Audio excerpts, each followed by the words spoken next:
Well, welcome. It is General Service Public Works Committee. It is May 28th, and it's noon, and the weather's almost nice out. Today, we're going to be learning about billboards and sign codes. And Renata, she's been working on this for a few months now. Few months, and I've got a team of folks behind me, so we'll be taking turns up here at the podium, so hopefully have all the institutional data you guys need. So, as a reminder, at the December 2023 council meeting, council had directed staff to provide an opportunity in the sign code to allow ways for the billboards to move within the city limits of Coeur d'Alene. It's not a direct quote, but it kind of maybe helps frame where we're going today. So I just wanted to start with a little reminder of where we've been with the sign code, how the sign code works, and how we tried to integrate that movement of billboards back into the sign code. So bear with me, it's a bit of data to go through today, but I think it will help frame the conversation and give a little bit of background that might be needed here. So as you know, we brought the sign code forward, kind of make sure that we were working within the constitutionality of the sign code, which means you cannot regulate it based on the content. So we had some old language in there that maybe did some of that, so we removed that and cleaned up our sign code. Again, as a reminder, the purpose that's set forth within the sign code is include some things that maybe are a little uncomfortable, such as aesthetics, but the sign code is really there to determine that signs can not obstruct views, distract motorists, displace alternative uses for lands, and affect the aesthetics of the community. So when you're looking at the sign code, there's some of those things already integrated in that talks about the protection of the health, safety, property, and welfare to the public, and other things that are outlined in that code. So when we came forward in March of 2022, we had some amendments to the code that really allowed us to condense the code down. So we were able to lessen the number of terms that were defined. We lessened the number of pages from 19 to 31. So we kind of felt like we were on the right track with simplification and meeting that constitutionality. At that meeting, the council had requested a couple sections be removed from the sign code that were specific to billboards. So what we did at that point in time was removed some language that stated if it was damaged, it could only be built up to 50% or not built back at all because they were non-conforming signs. So that was removed from there. We removed the section that says if we annex land, that any existing billboards on that land would need to be removed prior to annexation. And we allowed for them to be structurally altered and or moved to different locations. Billboards must be maintained as required by this chapter. So all those codes were taken out at that meeting, so we didn't have time to really digest it back into the code. So Question. That hopefully is what we're bringing forward tonight. A question, if I Yeah. could, Woody. So number A on that list was a billboard. This is things that were removed from the code. Yes, those were existing codes that were removed. So it did in the old code say that a billboard could be moved. And the old code said may not be.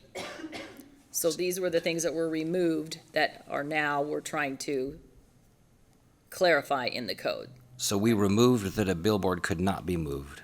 Right, right. So the code is silent on whether it can be moved. Not exactly. Yeah. The code, as it currently states, There you go. the code as it currently states is that existing billboards may remain, quote, in place, end of quote. Okay. All right, thanks. So I'm going to turn it over to Kelly to kind of talk about under the underlying code on how we allocate sign allowances currently. Hello. Okay, so currently, the way when a sign permit comes in, I look at the frontage, the longest frontage, which in this image is 225 feet. And that, they get a signage allowance of, times that by 3, which totals 675 square feet. So I calculate that, so I say, okay, so they have that much in wall signage. If they want pole signs or monument signs, I do the sign freestanding calculation, which you see here, I put the 225 feet of frontage, and then we times that by the lanes that are on, Government Way. So there was 4 there. And then, this density factor, we times that in, and it comes to 98, and then we add 32, which comes to 130. Well, in this zone, C17, we only allow 100 square feet max per sign. So they came out with the 130.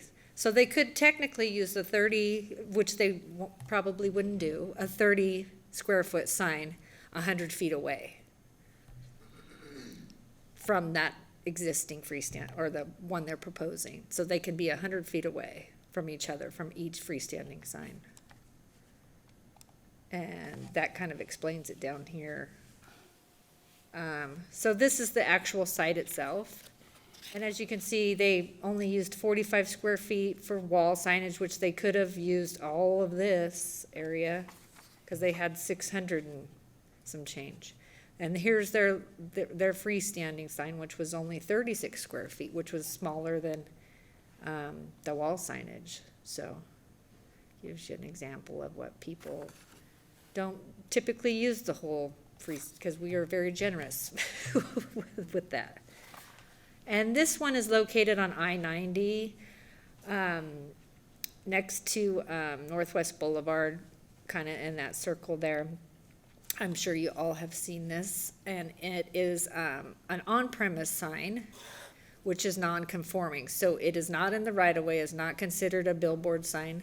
So if something happened to this sign, they can only have 160 square feet and 50-foot tall sign. That's what the allowance is on I-90. So if that was to be damaged, they would have to comply with this square footage. Would that, could I ask you a question? Would that apply to any on-sites along the highway or the freeway?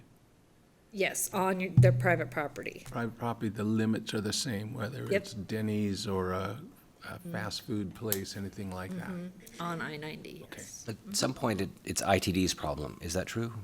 Not on your private property. On private property, okay. But they do have that language in their code where, like, they have to be so billboards, but, which this isn't a billboard, have to be like 1,000 feet away from each other. That's their rule, which isn't in our code. And what about those tall signs like on the gas stations and, Yeah, that would fall under this. okay. Is that why that Denny's has just poles and no sign? Well, because that sign probably failed. And Has anyone been they around long had enough to to get know? the shorter sign to comply with the code. Okay. So I don't know the history of that. It's always bothered me. Thanks. Skinny pole. And so what Kelly didn't mention is there's some different allowances for 95. I think their limitation is 40 feet. Oh, So our code does have different Yeah. regulations for different roadways. But we just kind of wanted to give you an idea of how the lane width and the distance kind of works already in the sign code for people for on-premise signs. That means they're advertising for the business that's there. So we use those terms throughout. So Renata, this sign as an example, are there a lot of private property non-conforming signs besides this example? There might be a few in town. This is probably just the standout one because it is probably twice the size as most of the billboards. It's a very, very large sign, and it's been there for so long, we really don't have any history on it. Okay. So it could have maybe at some point been a billboard, and then when they bought this land, they changed it to an on-premise sign. But it's in history. It's a long ways back, so we don't have any of the records as to why. But we want to make sure you knew, as we talk about our billboard inventory, this one will not be included in it because it's an on-premise sign, not an off-premise sign. so continuing on that, since I'm going to obsess about it. Yeah. If the business changes, what happens to the sign? Do we allow them to change the copy on the sign as long as it's on-premise? So it's a non-conforming existing sign. It's only if the sign is damaged that they would not be able to replace it at the same size. They'd have to bring it into conformance with this current code. All Or- right. Sorry. Or if they alter it themselves, like if they Yeah. decide to put electronics around it or does that trigger it Yep. to have to come into compliance too? the the non-conforming part cannot be altered or changed. It has to be brought up to current code. One more question on total sign allowance. Yes. Is for the whole property. Yes. Whether it's freestanding or billboards or anything put on the For building. that lot. So, Okay. so when it has like a strip mall, we have some other codes that allow for joint sign usage. But for this, we're just trying to give you an example of an existing commercially zoned item is limited in their sign size based on their lineal foot of frontage and the number of lanes they sit in front of. Thank you. Uh-huh.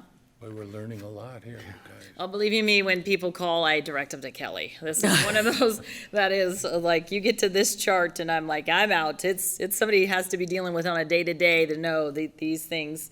But this is best practices that we've used from other cities and states, so that's not abnormal in the sign code industry. Okay, so just a reminder before we get into the next section, again, we're looking now more at the billboard section. We wanted to give you that little history first. So the current code defines a billboard as an off-premise sign. So that means that it has to advertise something other than what's existing on that property. So like, for example, we showed you the one on Government Way. That business, if they had a billboard in their lot, would not be able to advertise their personal business. It has to be other advertisement. It's off-premise. So right now, permanent signage, it's off-premise. And the way the code reads is that billboards that were there lawfully on December 1st of 2019 may remain in place, but permanent off-premise signage is prohibited. So no other signs can come in, even in a smaller size, and advertise something that's not on that lot. That is prohibited in our code. Billboards are the only exception to that rule. Excuse me. So, as we looked back in the code, trying to figure out how to reintegrate billboards back in, you will see there was lots of descriptions in the code previously that talked about the size of it, the structure of it, what type of materials they could use. It talked about the size and how to oversize that sign or not. The lighting had to be directed to the sign surface. And then it specifically talked about, excuse me, property they wouldn't be allowed on property that's not commercially zoned or manufactured zoned. It was not allowed within 650 feet of the interstate freeway or along Northwest Boulevard or along Highway 95 north of Appleway within the city limits. So they had some boundaries on it when it was in the code previously. So then it also had, at the time of annexation, those signs would be removed. So as we looked at how to reintegrate it back into the code, here's some of the highlights, and I know you have the packet in front of you and you may have lots of questions for specific things, but I'm just gonna give a brief update of what we tried to do here. So we did provide a definition for a billboard, and I should back up and say, we did look at lots of other cities and different states and how they regulated it and whether they allowed them to move, and we did take some of the best practices from those codes as well. So I provided you with those codes, and if you guys saw something in there you liked from another code you wanted us to emulate, we could certainly still add that in. This is a time for discussion, conversation, and improvement.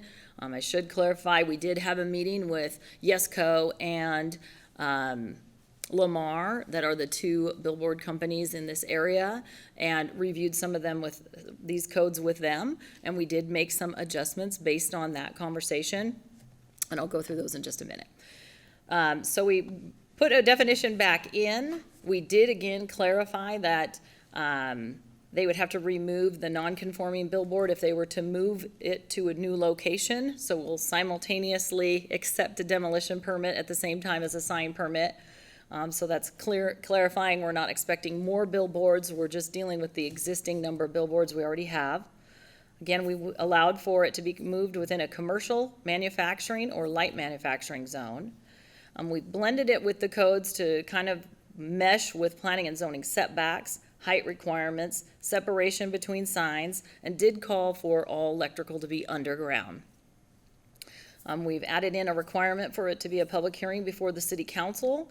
As you know, maybe some of these locations they might want to move to are maybe a sensitive location, and there'll be notification required for property owners within 300 feet, so they kind of know that this is going on and have an opportunity to weigh in on that.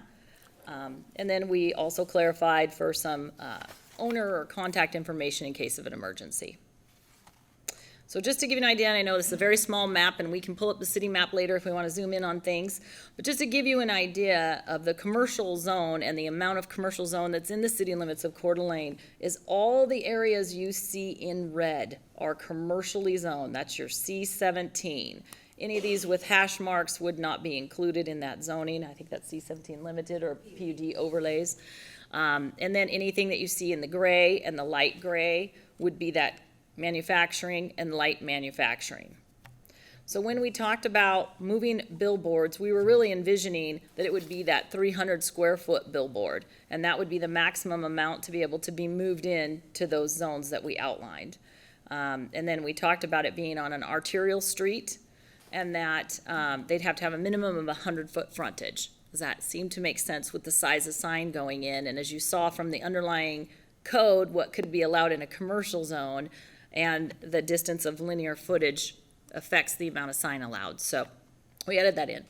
In our conversation with Lamar and Yesco, they mentioned that they do have some of those oversized billboards at 672 square feet that they would like the opportunity to move as well. They're very large signs, so we really discussed where would it be appropriate to do that, and they were amenable to looking at those distances that were set up in the prior code regarding Northwest Boulevard, I-90 and 95. And we felt like there might be some areas there on Celtice Way that might also be a fit.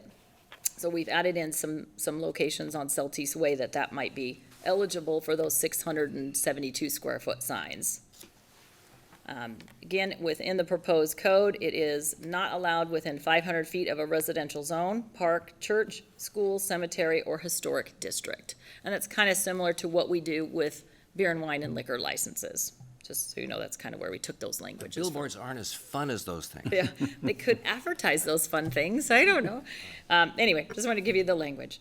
So I really want to go through with you really quickly and show you the 8 billboard signs that we've identified in the city limits of Coeur d'Alene. Yep, 8. And again, looking at the roadway widths that they abut, I-90 is approximately 260 feet. That's why I-90 gets those oversized sign allowances in a commercial zone for on-prem signage, and so You know they're making it wider. they may. Okay. I just went off of what I could find in city map currently. All right, So good. that's why I say approximately. And then US 95 is approximately 222 square feet, or 222 feet. Northwest Boulevard ranges. There's some parts that are 75 feet wide and some parts that are up to 100 feet wide. And Government Way is approximately 84 feet wide. Does Northwest Boulevard go on to Ramsey? I mean, is Ramsey considered the extension of Northwest Boulevard or not in this case? No. Okay. This just was Northwest Boulevard.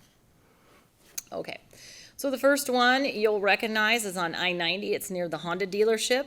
Apologize, we don't have exact addresses for some of these. Some of these are in individual tax parcels that don't have addresses. Some of these we don't have any history on because they've been there so long. So we really just tried to get some pictures so you could see where they are and how they're kind of constructed. So how do you license them if you don't know where they are? No, I don't have an exact address. I have parcel numbers. Oh, parcel numbers, how Parcel you do numbers. it. So usually Okay. there's a tax ID or parcel number, but Okay. some of these have been there so long, I have no licensing data on them. So Wow. you'll see on some of these, we just don't have the data. They've been there that long. Oh, my gosh. So here's one on Celtice Way, and here's an example of one we don't have any data on. But I think it's one of those 672 square feet signs, so you can kind of see how the scale of it is in those locations. Here's one that's on Northwest Boulevard, and it's been there a while, and sometimes it kind of hides behind trees. You may not even really notice it as you're driving down the street, but again, we don't have any records on that one as well. We don't know. I think that's a larger sign, but we don't have the dimensions. Here's one that's kind of at the corner of Lakewood Drive there on Northwest Boulevard, and it almost sits, according to the aerial, almost right on the property line between 1924 and 1910 Northwest Boulevard. It's really hard to see. And then we have this one at 1621 Northwest Boulevard. We do have, that's one of the 300 style square foot, but it's double-sided, so you'll see the sign face and then the poles that support it. So, excuse me. Go ahead.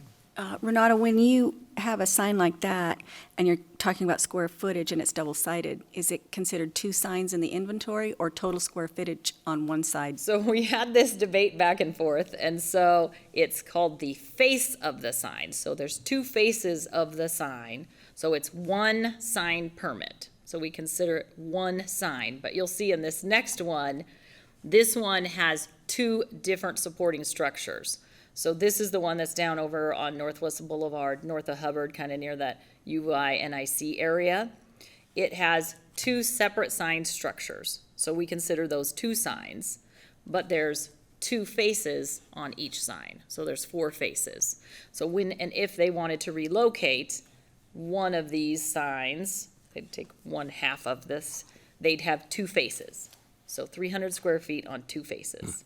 So they could do one face or they could do two faces, depending on how they want to move those. But yeah, each but it's one structure is a permit. separate sign. So this one here on that corner has two structures, so there's two sign permits would be there. So they could move one, not the other, or move both, which would give them two things to move. So structure is tied into the sign, Yep, whether it's two-sided. how it's or- supported. Thank you. And then here's one on Clayton Avenue that has been upgraded to electronic, and it is two-sided, and it is the 300 square feet. So that's the size. It sits quite a ways off of I-90, so when you drive, you may not notice it right away. It sits down a little bit right close to this welding supply company. And then here's another one near the At Home store, and again, that doesn't have a direct address, it's a separate little tax parcel there. But it is a little bit of the larger size sign, so when you're looking at that 672 square feet, you can kind of imagine as you drive down the road what that size looks like. And then as we started looking at the sign code, we know that some of the billboards are gonna be wanting to be relocated as electronic signs. And we've had some issues with some of our existing electronic signs. So we felt this was a good time to look at that code as well. And I'm gonna pull Hillary up to go through that with you. All right, good afternoon. So as Renata noted, we thought this was a good time to bring forward some possible amendments to this portion of the sign code as well. When we were going out and taking pictures of existing billboards, we also were noticing a lot of our electronic reader boards and some of our other digital signs around the city that play videos and other things that have been noted to be distracting. And so wanted to kind of look at what are best practices that are out there. And we also looked at some of the Outdoor Advertising of America, probably call that wrong, but they're best practices that apply to the billboards that have been converted as well as other electronic signs. So we've had complaints about night brightness. The Lakeside Harvest Foods, they've actually adjusted their signs since then, but we were getting multiple calls when that was first installed from residents of Parkside. So even several blocks away, the lights at night are very distracting when they change colors. That's the old IGA out on. That Sherman. is, Okay. right. So that's one. There's another one, even the ICCU, the one that's located on Appleway. You can see it across the river. So there are a lot of signs in the community that are quite bright depending on the time of day or night. And so this is a good time to kind of address some of that and look at what are standards that might be better for our community. So we did look at other communities, as Renata said, and some of those changes are changing it from nits to foot candles as well. That's also a best practice that the billboard industry uses. And the foot candle light meters are way less expensive and more accurate than trying to buy one that's specifically for nits or trying to do a conversion because they're actually different measurements of light. So it's not an exact conversion. So the proposal is to change to foot candles and then also have a required technology for auto dimming so that basically it would be at the right lighting depending on the light outside. So if it's a cloudy day or if it's a bright day or if it's at night, that it can, your eye just can adjust to it and then you don't get that night blindness. Also changing the requirement for holding a display for 8 seconds versus 2 seconds. That's really helpful for having it be less distracting for drivers and for others. And then restricting video messaging. And this is something where a lot of the signs are now using these videos, but it changes from one video to the next, and so it has a lot of distraction for drivers. Does There- that include animation or just video? Right, so the animation as well. Okay. And currently, there are 83 electronic signs within our community. So this, I'm going to play this video. This is a sign that you saw with our last sign code amendment. This was a sign that has since been adjusted, but this is an example of very distracting, unsafe light coming out of an electronic sign at night. And when you can see in Is this that, next, did it actually strobe like that, or is that the camera capturing it as a strobe? it was actually, well, Renata could speak to that, but I think it was actually strobing. Okay. And then you could see on this other one I was just playing, this is from the inside of the car where it looks like there's maybe a cop car behind you because the light is that bright and how it's changing with that strobe effect. I thought I was just getting old. So here are some examples of electronic reader boards around the community. One thing we didn't change with this current one, but we might want to consider is the font size. So there's a minimum font size, but there's not a maximum. So you'll see some signs around town that have, I don't know, what 1,000-point font in some of the signs, so quite large. And then this is one that we've had repeated calls to even the police department about kind of if you're driving early morning or even during the day, the signs, they change. And some of the colors are more alarming than others. So like the white background, sometimes a blue or red background, when those change from one image to the next, it's very distracting for drivers. So current code regarding electronic signs, as mentioned, it does have some language in there that's saying illumination must not create an unsafe or hazardous distraction to others. And it currently uses the NITS standard, so 5,000 nits during the day and 500 nits from dusk to dawn. As noted in the staff report, we did work with the police department, and Sergeant Renaud did go out and look at a number of signs at 2 a.m. and looked at them to see how they were in compliance with our sign code. And while they were under the 500 nits, they reported back that they thought that was too high, especially for the nighttime, and that would also equate to the 5,000 during the day. So something to be noted there. Currently, as noted, the current codes is 2 seconds before the message changes, and we're proposing to change that. And then it says no sign which either actually or apparently flashes or blinks shall be allowed. So that's where we can stop the signs, as Renata noted, from continuing to be in that unsafe manner. And then it also talks about the rotation speed of a sign shall not exceed 9 rotations per minute. Talks about areas where they just need to comply with our electrical code for the height and clearance, so that's kind of a standard one. Here's the one I mentioned with like the minimum font size, but we don't talk about a maximum. And then we also have this electronic message display subject to freestanding sign and attached sign regulation allowances. So proposed amendments, we just wanted to clarify who this distracting sign applies to. So motorists, pedestrians, and the general public, requiring that technology for auto dimming, which is pretty standard in most of the signs these days. And then the new level would be the 0.3 foot candles instead of using that 5,000 nits or the 500 nits. Is that equivalent then? It's based on best practices, so it's weird because it doesn't, nits and foot candles don't convert proportionately, but the 0.3 is what the billboard industry is actually saying is best practice. And so in the code, as you see, there's actually measurements that outline from what distance you would measure based on the size of the sign, and that's also from that Outdoor Advertising Association of America. Oh, here's what I got. So 1 nit is almost a 100th of a foot candle. That's what I have. Right. But they A are- nit equals 0.092903 foot candles. I had to look it up. I'm a nerd. Give me See? a break. But it's not an exact conversion, hence the challenge in trying to use a light meter that's set for foot candles on nits. It's not an even conversion. Okay. Again, so message Let to me- be held a minimum. Can I just add Oh, that please. the not to exceed 0.3 foot candles in the actual text of the amendment, it's 0.3 foot candles above the ambient light condition. Oh, that's It's most not just an helpful. absolute 0.3. Oh, that's good. Thank you. Thank you, Randy, for clarifying that. Hillary, one more question. Yes. So does that apply to small signs and billboards? It would to anything that's considered an Electronic, electronic sign. okay, That is thank you. correct. Go ahead. One more question. So when these are being, and I'm thinking, are these coming to council for approval as well in the new code? It is, yes. And can they be regulated by location? I guess what I'm saying is, if we say it's 0.3 foot candles for electronic signs, but can you say it can be different if you are bordering a residential area?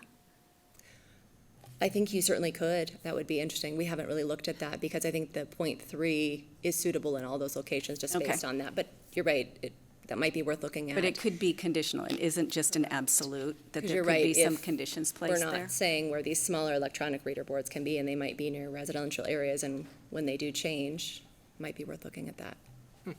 Good question. And they already noted the other two, so clarification on the no videos allowed, and then consistent with best practices, not only of the billboard industry, but also of other communities across the country we did with our research. Did you guys address that? You mentioned that one that had the color combinations that were creating some issues. We Is that didn't- addressed We in discussed here? it internally, we didn't put it in there, and I don't know for color, color is not content, but I'm not sure what community, I think some communities have done that, where they have certain colors that aren't allowed, or certain colors that are preferred, because there are, maybe the 0.3 foot candles addresses that, but there's definitely, some of the images, the white and the lighter blue tend to be the ones that, and sometimes the bright yellow as the background can be kind of more I jarring. thought that's artsy, you know, how are you gonna mess with artists? Regulate color, jeez. Andy, you got a thought on that? Just that I think the brighter colors, the white, would probably register higher foot candles. So by measuring the light emitted, that may cover some of the problem. Okay, that makes sense. Thank you. Great. Well, so today we're just here asking for your feedback, and I know we have representatives from Lamar, I'm not sure if Yesco's here as well, and then some other community members that I think if there is an opportunity to speak, I think they wanted to have that opportunity today. Kiki? Just one more thing, clarify on the current kinds, electronic, there's 9 rotations per minute. Does the rotation mean it changes to a different scene? I don't know, I think Kelly, Renata, No, I think or the Randy, rotation no? is referring to signs that move, that revolve. The one, okay. Because we do have the 8-second message change, that would cover that. Okay. That would be probably the one, that we have the Metro car wash where it rotates, that sign. Oh, the sign itself rotating, itself not rotates. a, okay, not a, sorry, got it. Not a switch of the image, right? That's what Not you're a switch- thinking? Yeah, not a switch of the image, but Okay. A question. you bet. Woody, thank you. So if a billboard is moved to a property that already has the sign calculation that Kelly had made, does that prohibit the billboard from being moved to that property? No, I think we're just trying to make that clarification that the existing facility that's there has a limited amount of square footage that they are allowed for signage. So if you're moving a billboard to a site that already has a business there, the billboard is above and additional to whatever that underlying sign allowance is for the commercial business, and they have to advertise something other than that commercial business. It's an off-premise sign. The one that's at the property is an on-premise sign. Okay. All right. And still, I brought this up in December and before. At some point, we're going to need to consider mobile billboards. That's a thing. So just heads up. Along those lines, Government Way isn't mentioned here anywhere. I don't, except for that one thing early on. Is Yeah. it part of the structure, or is it just a C-17 thing? It's Government Way, you could see, is mostly C-17. I can't tell from this little map, I don't know if we want to pull up city map. But one of the proposed locations Lamar had to move a sign was on Government Way. So that's why we kind of brought that into the conversation. Okay, thank you. Uh-huh.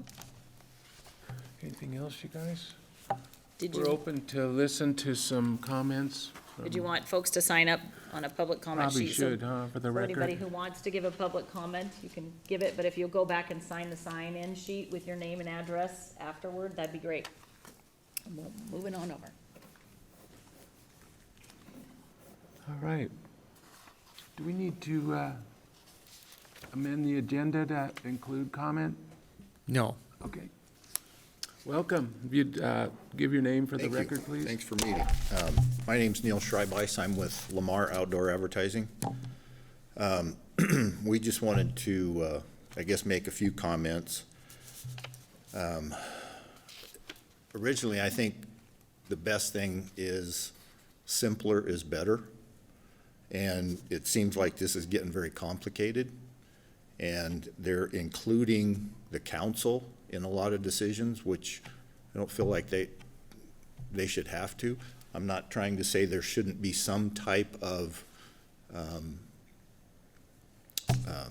ordinance to where there's control of it. Just like anything, people can get away with whatever they want to get away with, just like some of those videos that you have.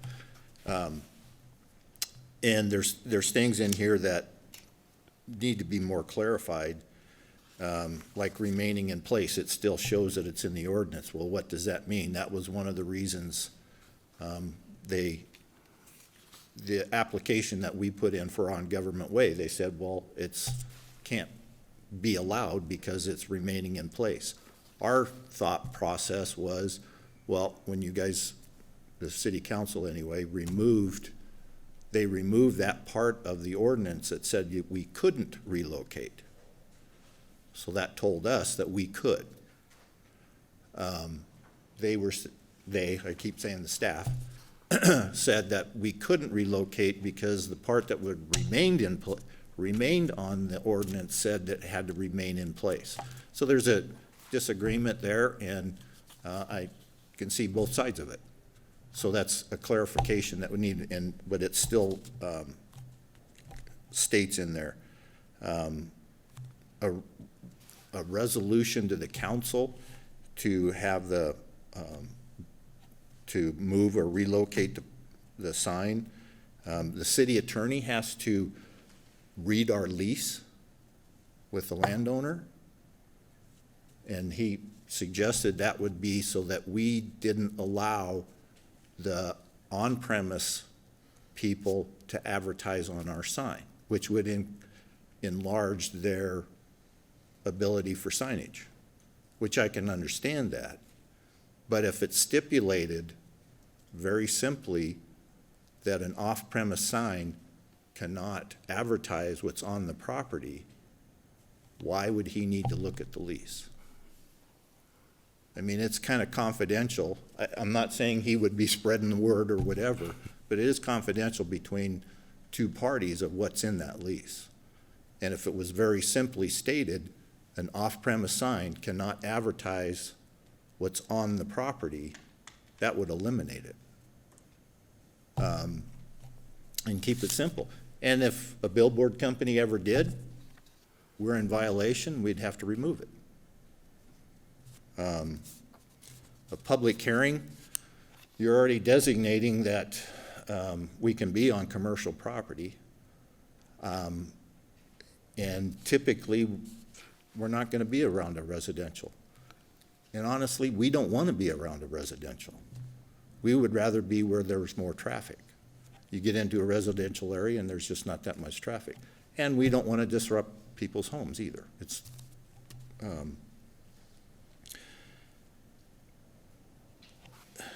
still in there that the city council has to regulate, make sure it complies with the ordinance. I would assume that's what the staff is supposed to be doing, not the city council. There's clarifications, that there's questions on the height restrictions, which we need, honestly, that it needs to be in place, 50-foot overall height. You know, very simple, just no taller than that. We don't want to block somebody else's sign, because if we're blocking them, they're blocking us. It goes both ways. 150-foot restriction from an intersection. It kind of moves into an area of traffic and slowing down and being disruptive to that traffic. Actually, the closer we are to an intersection, the slower it's moving anyway. when you get between two intersections, people are moving faster. So having that, 500 feet away from a residential or historic park, school, church, cemetery, that kind of eliminates a lot of things. I mean, we understand that, as an example, let's say we were within 350 feet of a school. Okay, put it in there that we can't advertise alcohol on that particular one. Because that's what they're trying to stop. It's not that it's gonna hurt that school, but we don't wanna advertise the alcohol. We don't want that either. There's other towns that do the same thing. We can be within a certain area, but you can't advertise certain things. I had a question on, part in here where it says, a structural setback. I was not, and that's in section 4I.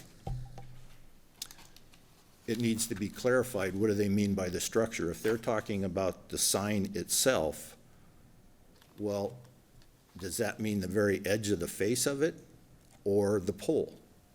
Because typically they're gonna be on a single pole. We don't mind the setbacks, but obviously every sign wants to be as close to the street as it can be. So if we have to have a 20, 30, 40-foot setback to the face, it takes it way out of the visibility. There's an elevation rendering in for when we would go in for a permit, we have to show what the structure, the engineering of it, make sure it's sound and all that's great, but elevation, I wasn't sure about what that meant. And why the power has to be underground. Sometimes that's feasible, sometimes it's not. And if there's power lines all over that whole property, why do we have to be underground when everything else isn't? We just think it's overly complicated, and these are just a few things that we wanted to present. Obviously, we do need an ordinance to make sure that spacing requirements, we don't have a problem with that. Keeping them farther apart from each other so that, there's not that many in town, so there's certain things that are proposed that are okay. We just need to make sure it's a lot more simpler than it is. Neil, I have a couple questions. So in these points, you've talked to staff about these Yes, particular I did. issues? Okay. Questions? Yes, thank you, Woody. Hi, Neil. As I was looking over the code too, and it struck me as being overly burdensome and a lot of regulations. So I'm going to ask you a couple of questions about some things I had questions on. So when you do, if you were going to move a billboard, and I assume you've done it in other cities, you get a demolition permit and then a Yes. construction permit. Yeah, we're That's just happy to do standard. that. Yeah. And you also mentioned when you were talking that you would have no desire to put it in a residential neighborhood, so you're already going to be putting it in a commercial district. Correct. And you're not going to put it on public property. Nope. I mean, you'd need permission for that anyway.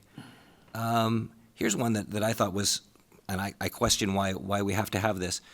A relocated billboard may not be relocated again within 10 years of a previous relocation. Is that your strategy? That was something they came up with. So how often do you, in the places where you've Well, moved billboards? we're kind of okay with that. I mean, because typically, especially with a digital sign, we want a long-term lease to get our money back. Mm-hmm. So 10 years is very feasible to us. Okay. We probably would have at least a 10-year lease to put a new sign on somebody's property anyway. Okay. So you don't move them often? No. Okay. Yeah, and the agreement between the billboard owner and the owner of the property acceptable to the city attorney, that you said that was overreach. Yeah, I It's don't, like, why do we need to share that with? right. Okay.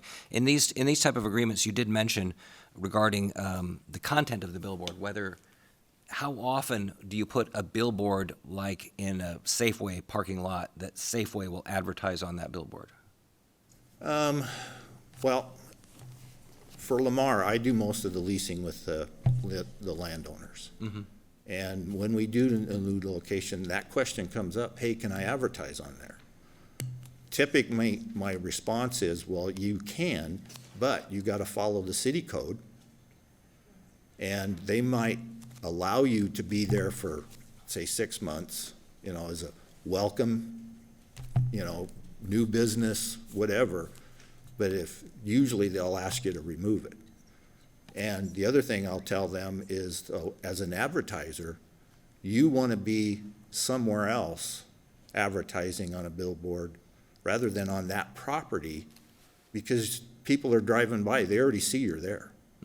You want to be, if you want to be on a billboard, you need to be in a location that directs you from there, or directs that traveler from there to your property. You don't need more signage on your own property, So it doesn't happen often? no. Okay. And then, let me see, sign code.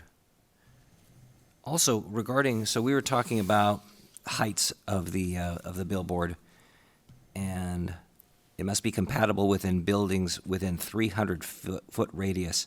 I assume that when you erect a new billboard, you do a study and you determine what the ideal height would be. Yeah, Compatible. well, we do evaluations on what everybody else is, and again, it goes back to, we don't want to block somebody else, you know, because then they're blocking us too. So we always try to adjust the heights accordingly. So when you typically put in a billboard, you will not put it, so you're around a bunch of buildings, you're not going to put it way up in the sky. No, What's the? because then it takes it out of the visibility of the traveler anyway. So how put high it do up you, to- how high do you usually set it above the building heights? It varies on the location, but typically, I don't think we'd ever go higher than 50 feet overall height. Okay. And residential, we talked about that. The illumination standards, what is your illumination standard? Maybe I should clarify Okay. that, 50 feet over the roadway.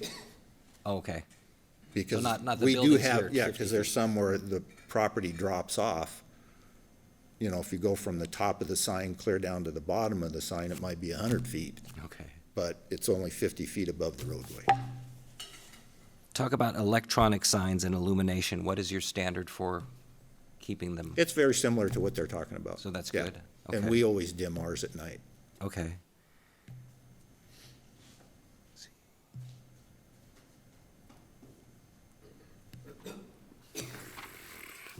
There's more, because there's a lot of code here.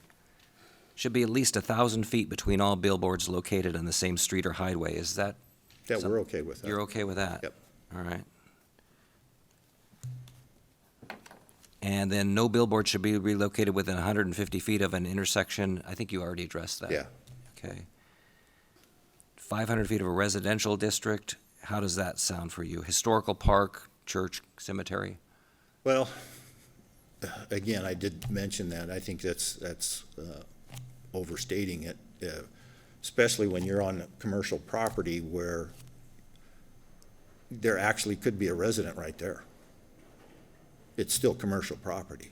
So does that mean we can't build even though it's on commercial property? Or is it, if it's residential zone, it could be 200 feet back from that commercial property? So it would eliminate that too. Says a billboard may not extend over a public right-of-way or any property line. So I assume you don't do that No. already. Yeah, That's in our lease. I mean, right. we can't overhang somebody else's property, and typically you can't overhang the city's. I assume that's just property Yeah. law, that's what allowed is what's allowed. Okay. And here we go, with relocation requires submitting of drawings stamped by Idaho licensed architect or engineer. Do you typically have an architect? So you do that, you just don't hand them over to the city? Hand what over to the city? These, Well, we get architectural drawings, dimensions, yeah, we give that to the oh, city. you do, okay. Yeah. And the footing foundation, again, the underground electric, what's the deal with that? You don't know, that's us. I mean, I could see them wanting to get all power lines underground, Yeah, you know, would make things look better, but if it's already overhead, I don't see why we would. If it's on property that everything's already underground, I fully would understand that. right. Have you ever put up a billboard that impedes fire access, requires a turnaround, requires a drive aisle, or required parking or emergency access? I don't think you've No. ever done that. Okay. No.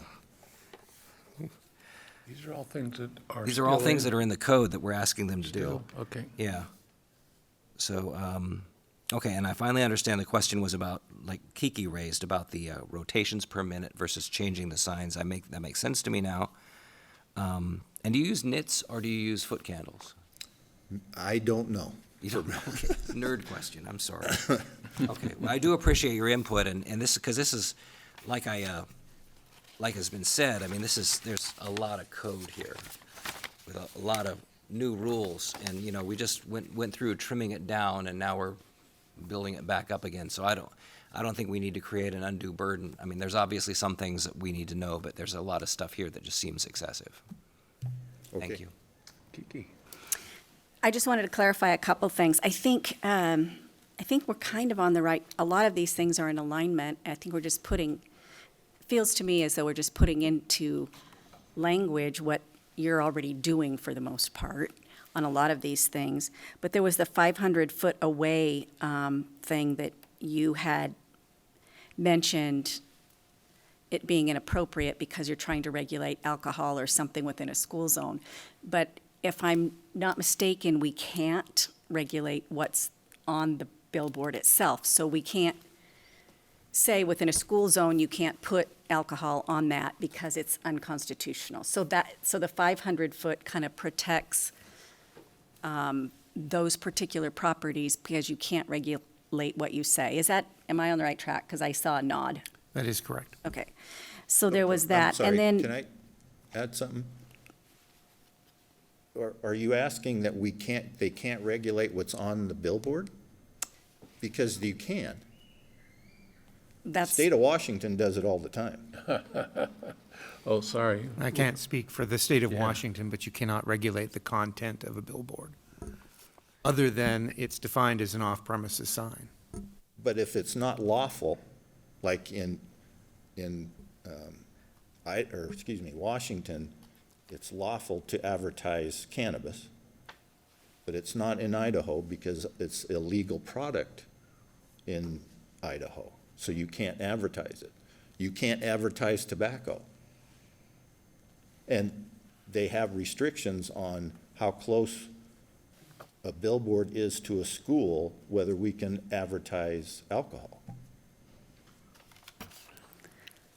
We don't always get along with I Washington. get that. We are the freedom state, so And I'm glad you don't. advertise so, your but booze. so, I'm just saying, I think you can regulate certain things. well, we should probably get some clarity there, because what we are understanding is that if a cannabis store in Washington wanted to advertise that you need to drive 25 miles to their cannabis store, we can't tell them that they can't do that. Yes, you can, because it's not a legal product in in Idaho. I'd have to look at that. I'm not sure that that is correct, because it is legal where it is being sold. It sounds to me like they're going to self-regulate it anyway. I mean, And maybe we're not talking specifically about Lamar or Yesco. We're trying to set out general rules that would be applicable to any off-premises sign.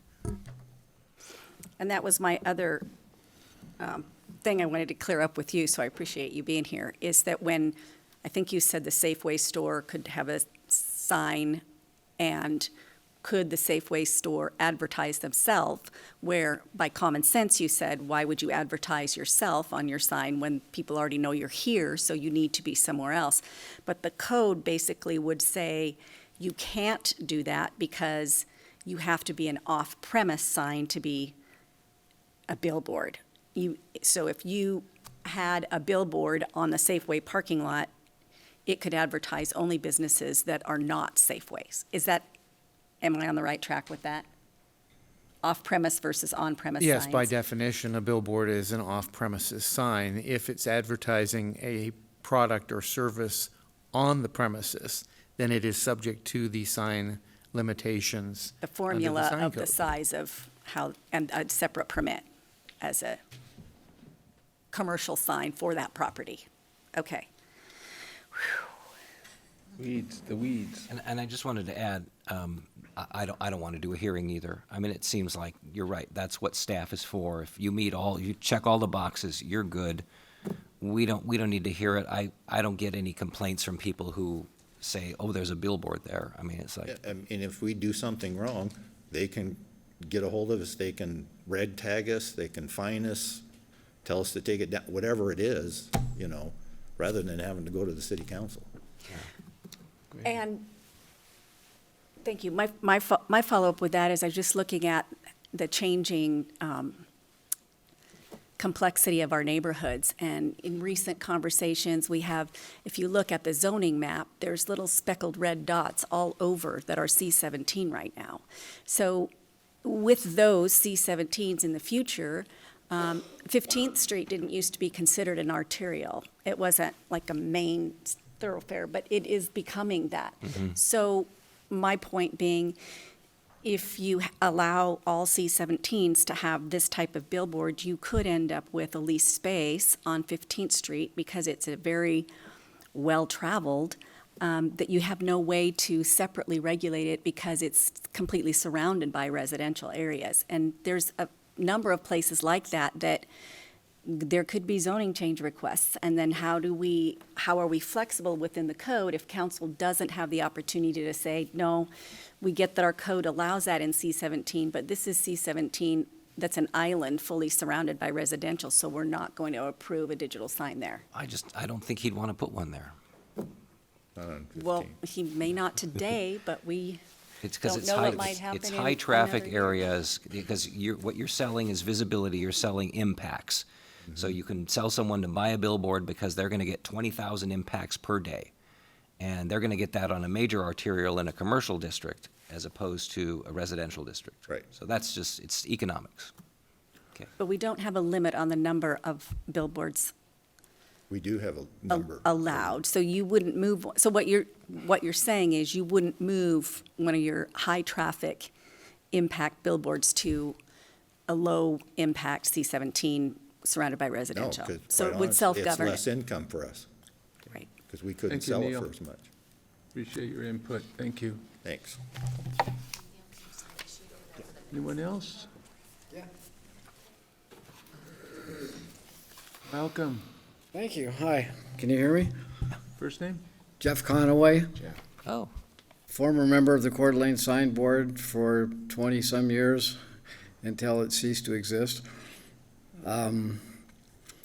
Speaking mostly as a private citizen, but I also have my own sign company here in Coeur d'Alene, and I deal with signs all the time. We don't do outdoor advertising or, for the most part, electric signs. But from my recollection, being on the sign board, there was a prohibition against new billboard construction dating back to the 1960s. Because even back then, they were seen as proliferating and not particularly desirable. I think that having large oversized signs in a small, low-density community perhaps was appropriate back a long time ago, but with the increasing commercial density in Coeur d'Alene, I think they're not desirable any longer. And I would speak in favor of looking into changing the code entirely where billboards and outdoor off-premises advertising is not allowed in Coeur d'Alene, period. Because I think that if you put it up to a community vote or poll, probably very few people, other than people representing outdoor advertising companies or people that are leasing the property that the signs sit on, would be in favor of having billboards. So that's my effort to you. Now, when I was on the sign board, we consulted with legal counsel repeatedly and were told that the city did not have the right or the power to condemn existing leases. And again, I would still question, why is that the case? If, as I understand it, virtually all outdoor advertising signs are on leased property. They're not on property owned by, just small parcels of leased property. And it would seem that those leases, typically, as I understand, a lease is for a given period of time and then it expires. And could not zoning regulations be changed such that when an outdoor advertising lease expires, that it can't be renewed for that purpose? So that's what I would like to bring to you to additionally consider in this discussion about billboards. Questions for Jeff? So Jeff, you're basically, you want to see them all go away. Is that the impression I got? I think that, yes, I do. Okay. And electronic signs as well. I think they're distracting and dangerous. Lower illumination's a great idea. I'm kind of a small is beautiful kind of guy, and we have such density in this town already with on-premises signs. There's no place for outdoor advertising within the city. In the county, sure. Post Falls wants to have billboards all along Interstate 90. Fine. I think the reason that the billboards were allowed to be so big was because they were along major highways, and that there's no reason, the signs that are right next to the Caldwell Banker headquarters here on Northwest Boulevard, they're enormous. There's no reason for signs to be that big. On-premises signs can't be larger, typically for freestanding signs of 100 square feet. And that's a big sign. That's a 10-foot by 10-foot sign. Why would billboards be allowed to be larger than that when they're advertising something that is not on those premises? To me, that's, and another principle in the Coeur d'Alene Sign Code since before I was on it, on the signboard, was that off-premises signs were specifically prohibited for businesses. Not, this is not under the billboard category, but under the sign category in general. I, as my sign company on Spruce Avenue, could not put a sign out on 3rd Street saying Silver Creek Signs 2 blocks that way. And it was obvious that if one business were in town were permitted to do that, that pretty soon most of them would be doing it. So that prohibition has been strongly maintained within the city sign code for local businesses, that they can't go to some other business and say, I'll lease that little part of your parking lot so I can have a sign saying go that way to my business. No, they just do it with sandwich boards now. Talk about the sandwich boards or the. Yeah. So anyhow, I just wanted to play, if you will, devil's advocate, and give you a broader perspective. Any questions for Jeff? Jeff, Vicki? just a quick one. Thanks for that different perspective. You're welcome. It adds a lot to it. Are you, as a sign guy, are you okay with the formula for the size and square footage of signing that the city uses for regular commercial on-site signs? Yeah, I am. And I helped craft that back when we had the signboard going on. And we were the ones that figured out that the signage should be able to be larger the wider the roadways were. That's why there's that lane characteristic added into the equation. I wondered So- where that came from. Yeah. Me and Kathy Lewis dreamed that up one night on our way to a meeting. So anyhow, thank you very much. Thank you for. All right. God, that oral history is, it's just fascinating. Where that Well, came from. welcome. Hello, Greetings. James Fillmore. I'm a citizen of Coeur d'Alene, a resident. What was the name? Sorry? Fillmore, James Fillmore. Fillmore. Thank you. Thank you for enabling public comment on this topic. Overall, these code revisions are an improvement. While most of us would like not to see billboards, I understand that there are existing ones, and if we can get them into compliance with up-to-date goals by allowing them to be moved within specific corridors, I consider that progress. Not allowing an increase in the number of billboards will be appreciated by the citizens of and visitors to Coeur d'Alene. And I understand that large commercial billboard advertising companies will follow best practices, but you need reasonable regulations for any and all circumstances, because there could be private owners that want to still put up a sign or one-off. So I think having rules that even though people wouldn't necessarily violate them, if they're running a business, you still need to make sure that some random person isn't going to. Anyways, with that general statement, I have a couple of specific comments on the proposed code. That an electronic message display must hold each displayed message a minimum of 8 seconds before displaying the next message, it's increasing from 2 seconds to 8 seconds. That's pretty much an industry standard norm or city standard norm. Many cities are doing that. And then, but the one thing that's missing is that the transition from the one image to the other image should be under a half a second. That's also in many city codes. Because if you let them transition for a long time, that could almost be like animation. They could say, oh, we're just changing it. So you want to specify a transition time of a half a second or less. That's pretty standard in a lot of codes if you look in other cities. I know Idaho Falls does it. Also, there's no mention in the proposed code of downward-facing lighting requirements for non-electronic billboards. Although a comprehensive review of Coeur d'Alene's lighting code is in order, this seems like a good opportunity to make sure that billboards don't cause light trespass or sky glow. For example, one outdoor lighting principle says externally illuminated billboards and signs shall have luminaires mounted at the top of the billboard or sign and aimed downward. The luminaire shall be designed, fitted, and aimed to shield the lamp and its internal reflective surfaces from off-site view and to place the light output onto and not beyond the sign or billboard face. That's another common stat, and I have that language I'll give to the staff here. Any questions for Fillmore? No, I like that. I actually want staff to, yeah, if you added that language about the transitions, that would be good. You bet. Thanks, Fillmore. James. James? James? Fillmore's his last name. Oh, I only got that. Thanks, James. Anybody else? Looking good.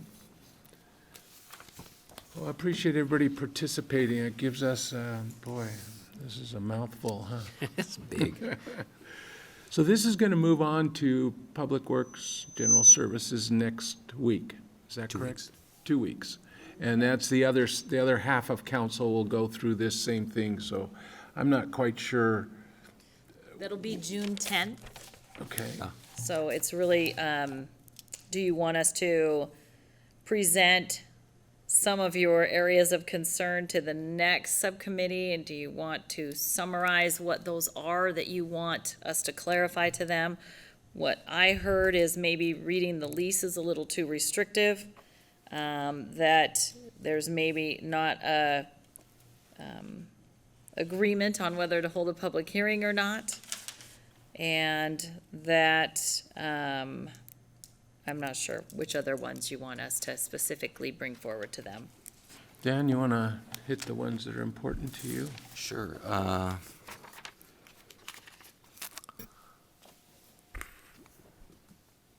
Having the attorney review the that was lease the lease agreement agreement, was, yep, we got don't, that seems to be a little bit much. Discuss the requirement for underground electric, I mean, especially given if the property doesn't have that already, I mean, are we asking too much? We did amend it a little bit after our conversations, that if power is located on the property or within 75 feet of the property. So if Underground that is power. one you want to. Okay. Still something that we could discuss. Okay. Yeah, that and the hearing, I guess there's a lot of details. Do specify, that Randy said, which was really good, that the nits is above the current ambient light level as opposed to a light, because that's actually kind of dim when it's just taken by itself. Add this stuff about transitions, as James said, that was really good. Okay. And then clarify the thing that Kiki did for us, which is the changing billboard, the one that moves versus one that changes its image. The rotating. Rotating one, because I was unclear on that. I'm like, well, I actually wrote down, this seems redundant here. Okay. But other than that, that's just, Highlights? yeah, those are the highlights, and we can get into the nitty-gritties, but it was very informative, and Good. I mean, I think the goal is so that if they want to move a billboard, they can move a billboard. But, you know, I don't want them hopscotching around town. And I think, you know, to address Jeff's point, we have 8. And as the city grows, that number is proportionally going to be smaller and smaller, and there's going to be fewer and fewer of them. And I just have to say that the billboard companies, they have them here. It is a business. I want to support business. And 8 I don't think is that invasive. If we were adding more, yeah, that would be a major concern, but we're not adding any more. And in fact, I hate to say this, I don't notice them half the time. So, I mean, I'm Oh, not a don't good say- customer. Don't say that, come on, he's working back there. Kiki? I just, I don't think that there's really harm in putting into code what is already happening, so I don't know if there's a lot of overreach going on here. The downward-facing lights thing, seemed like everything else was kind of in place. If we had have the questions answered that didn't get answered here today to move forward, the constitutionality, what can you put on there, what can you regulate, and just clarify some of those questions as it moves forward, I think will be helpful. And Juanita probably took fabulous notes, so. Had to work hard today, huh?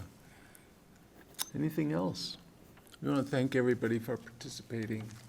Anything else for us? It's a lot of great work on a complicated conversation, so thank Seriously, a you. lot of work. Thank Yeah, you. learn a lot of stuff here. So I'll look for a move to Motion to adjourn. Second. adjourn. Thank you. Been moved and second. All in favor, say aye. Aye. Opposed? We are adjourned. Thank you, everyone. Yes, thank you so much.